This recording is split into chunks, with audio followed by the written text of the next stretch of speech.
Circular motion.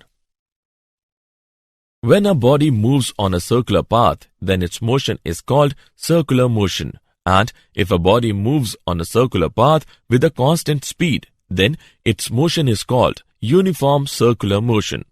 Forces on the body is given by F is equal to ma is equal to mv square upon r. It is always directed towards the center of the circular path. Therefore, it is known as centripetal force. Some examples of horizontal circular motion are: Number 1. Vehicle taking a circular turn on a level road.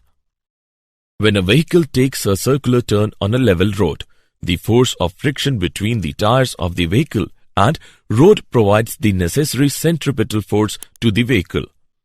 The maximum speed with which a vehicle can take a circular turn of radius r on a given road is given by V is equal to under root mu rg, where V is equal to speed of the vehicle, mu is equal to coefficient of friction.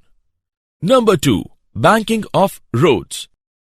In hilly areas, circular turns are very frequent and sharp. Therefore, roads are made in such a way that their outer edge is slightly raised than the inner edge, so that sufficient centripetal force could be provided.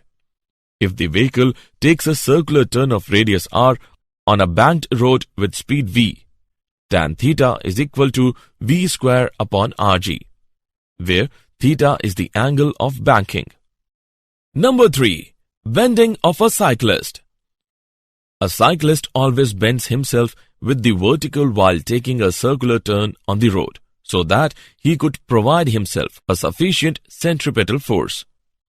For more such videos on all subjects, practice questions and a lot more, download iPrep and learn unlimited.